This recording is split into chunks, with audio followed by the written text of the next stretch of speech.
আপনি কল্পনা করেন না যে সবাই ফ্যামিলি কার্ড দিচ্ছেন। ওনার বাসায় একটা ফ্যামিলি কার্ড আছে, আর তর্কের খাতির বলছি, একটা ফ্যামিলি কার্ড, একটা বয়স্ক ভাতার কার্ড, একটা কৃষি কার্ড, তারপরে একটা এলপিজি কার্ড, সব পাই উনি মাসে 10,000 টাকা পায়। তর্কের খাতির ধরে নিলাম এই পুরো দেশে 18 কোটি লোক ডেইলি মাসে 10,000 টাকা পায়। What is the use of it? আপনি কি লোকগুলোর ফাংশন কি দিলে?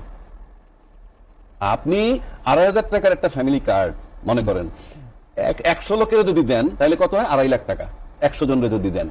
অথচ আপনি 100 লোকের কার্ডটা পয়সা দিয়ে যদি একটা লোককে বিদেশে পাঠান, যে এই ফ্যামিলি অর্থনৈতিক কষ্টে আছে, তাকে আপনি বিদেশে পাঠানোর চেষ্টা করি, আমার ফরেন মিনিস্টার যাক, আমার ম্যান পাওয়ার মিনিস্টার বহির্বিশ্বে গিয়ে বলুক যে দক্ষ লোক চাই, নাইলে আপনি ট্রেন আপ করেন, ইলেকট্রিশিয়ান বানান, ওয়েল্ডার বানান, বানাইয়া ওই 2,500 টাকা করে না দিয়ে আপনি 100 লোকের কার্ডের পয়সা দিয়ে একটা ফ্যামিলির একটা ছেলে কাঠকুট দিয়া এগুলা আসলে কিছুই না, এগুলা মানুষটা অলস বানানো, ঠিক আছে? এগুলা পরিকল্পনা বাদ দেন, এগুলা এখন মানুষ বুঝে, ঠিক আছে? এগুলা কইরা মানুষ আরো অলস বানাইতেছে। এই যে মানুষ সুস্থ মানুষ এমনি ভিক্ষা করে থালি নিয়ে, ঠিক আছে? আর কাঠকুট দিলে নানান রকের, তখন তো খালি কাঠ নিয়ে মাসে মাসে খালি টেয়া উঠানের নিয়ে বয়ে থাকবো, তখন আর কর্ম করবো না কেউ, ঠিক আছে? সব অলস হয়ে যাবো গা। এগুলা চিন্তা ভাবনা বাদ দিয়া ভালো কাজ দেশের যেগুলো এগুলা করেন।